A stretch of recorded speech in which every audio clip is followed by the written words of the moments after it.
Kung ang password mo sa social media app o digital bank ay ang pangalan mo plus birthday mo in numerical format, pues palitan mo na yan.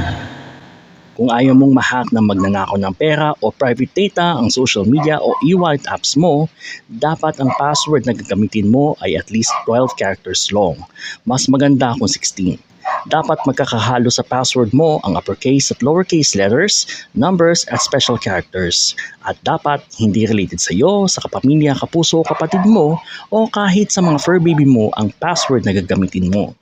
Kung hirap kang gumawa o malala ng mga mahahabang password, may password manager ang Google para sa mga Android user na pwedeng gawan ka ng random password for each app na pwede ring isave sa iyong Google account para madali mong ma-input automatically kapag nag-login ka sa app nang hindi na kailangang tandaan at i-type.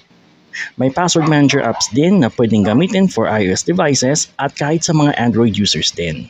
Pwede ring i-link ang iyong account sa biometrics mo na nakaregister sa phone mo para kahit fingerprint mo o mukha mo ang pang-login mo, pwede. At bilang dagdag proteksyon sa iyong mga account sa social media, digital bank, online shopping o e-wallet, mas maganda rin kung enabled sa account mo ang two-factor authentication. Mag-download lang ng Authenticator app tulad ng Google Authenticator at i-link dito ang iyong account. Kaya ngayong May 7, World Password Day, stop na tayo sa paulit-ulit na paggamit ng password para online accounts natin ay laging safe.